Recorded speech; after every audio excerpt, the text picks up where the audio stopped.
कि प्रधानमंत्री जी ने इस क्षेत्र की महत्ता को पहचानते हुए इस विभाग को स्वतंत्र विभाग बनाने का काम किया। अब स्वतंत्र विभाग बनाने के बाद में उनमें हमारे आदमियों की तो सारी व्यवस्थाएं हम लोगों ने करके रखी थी। हमारे लिए एम्बुलेंसें भी थी, हमारे लिए वैक्सीनें भी थी, मगर देश के लोगों को कम पता है कि प्रधानमंत्री श्री नरेंद्र मोदी जी ने जब कोरोना का वैक्सीन भारतवासियों को मुफ्त देने का निर्णय किया, आज दुनिया में इनकी सराहना हो रही है। मगर मैं आपको पशुपालकों की ओर से बताना चाहता हूं कि कोरोना वैक्सीन को हमारे देशवासियों के लिए उपलब्ध कराने से पहले 1 साल पहले हमारे प्रधानमंत्री श्री नरेंद्र मोदी जी ने देश के सारे पशुओं को भारत सरकार के खर्चे से वैक्सीनेशन कराने का प्रोग्राम चालू किया है और उसमें 13,000 करोड़ की मातबर राशि का भी आवंटन करके रखा है। सो देश के पशुओं के स्वास्थ्य के बारे में हमारे प्रधानमंत्री जी ने एक बड़ा नया रास्ता लिया है और नया समर्थन देने का काम किया है। और आप ये भी जानते ही होंगे कि पशुओं के लिए मोबाइल वेटरनरी यूनिट भी हमने मंजूर किए हैं। पूरे देश में 4,000 से ज़्यादा मोबाइल वेटरनरी यूनिट, वो भी भारत सरकार के खर्चे से हम दे रहे हैं। राज्य सरकारों को उसको संचालन करना है और राज्य सरकारों की ओर से हमें मिला कि आप तो एम्बुलेंस दे दोगे, फिर इसमें हमें डॉक्टर लगेगा, इसमें हमें डीजल लगेगा, इसमें एक पैरावेटरी स्टाफ भी लगेगा।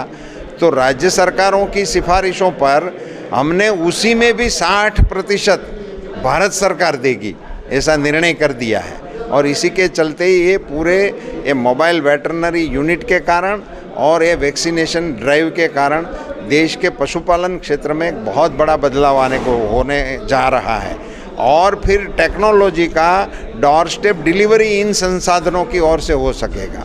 इन सभी का यहाँ कैमल की ज़्यादा आबादी है, तो उसी की नस्ल सुधार के लिए, उसके संरक्षण के लिए और भी कदम उठाए जाएंगे। और राज्य सरकार के साथ मिलकर राज्य सरकार की ओर से भी कोई प्रस्ताव हमारे सामने आएगा तो उसमें भी भारत सरकार मदद करेगी। नमस्कार।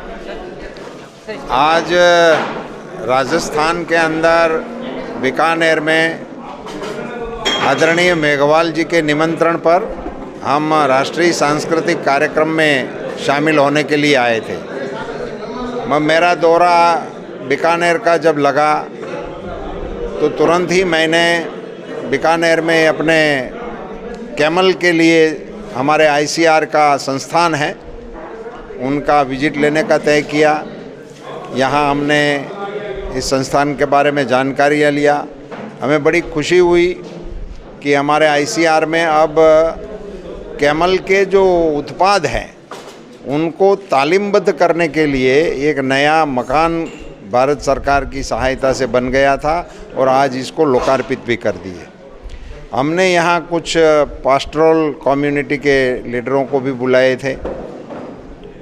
आपको जान के खुशी होगी कि भारत सरकार ने पास्टोरल कम्युनिटी के लिए मेरे विभाग में एक अलग से अपना एक विभाग खोल दिया है। उनके लिए एक सेल की रचना कर दी है और पूरे देश में हम इनका रजिस्ट्रेशन कर रहे हैं। वो समाज कितना है, उनके पास पशुओं कितने हैं, उनकी समस्याएं क्या हैं और उनमें भारत सरकार राज्य सरकारों के साथ मिलकर इस घुमंतु हमारे पशुपालकों को कैसे संरक्षित किए जाए, कैसे उनके पशुओं को बढ़ोतरी करने का काम किया जाए और कैसे उनके समाज जीवन को भी अच्छा बनाने में कंट्रीब्यूट किया जाए।